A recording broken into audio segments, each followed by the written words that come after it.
સાથેનું આખું જે પણ વિવરણ છે એ દર્શાવેલું છે અને જે પણ આપણે ફોટો પાડી હા હા એ તમને કોપી મળી જશે. હા એને હું ઝેરોક્સ કરી દઉં. ઝેરોક્સ આપે. ફોટો પાડ્યો ને ફોટો પાડી લો. ફોટો પાડી આ તો ગોપાલભાઈ રિલીફ માટે રસ્તા માટે એક હુકમ કરી આપો. હવે ઈ સિવિલ કોર્ટ નક્કી કરે આપે કે ના. હવે અમારી જે સત્તા અંતર્ગત જે કાર્યવાહી કરવાની હતી એ અત્યાર સુધીની કરી દીધી છે. તમને આજે 6ઠા મહિનામાં મને આ બાજુ રેલવે છે અને આ રોડ છે. આ બાજુ આ વ્યક્તિની ખાનગી માલિકીની છે. હવે અહીંયા સુધીનો પ્રશ્ન નથી પણ અહીંથી અહીંયાનો પ્રશ્ન છે.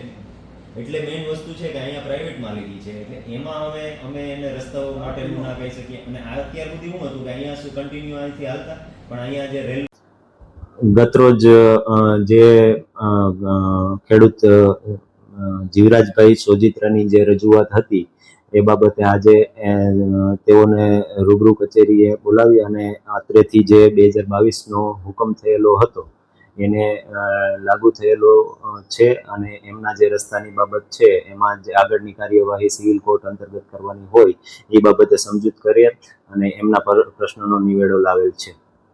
જીવરાજભાઈ પૂનાભાઈ સોજિત્રા છે.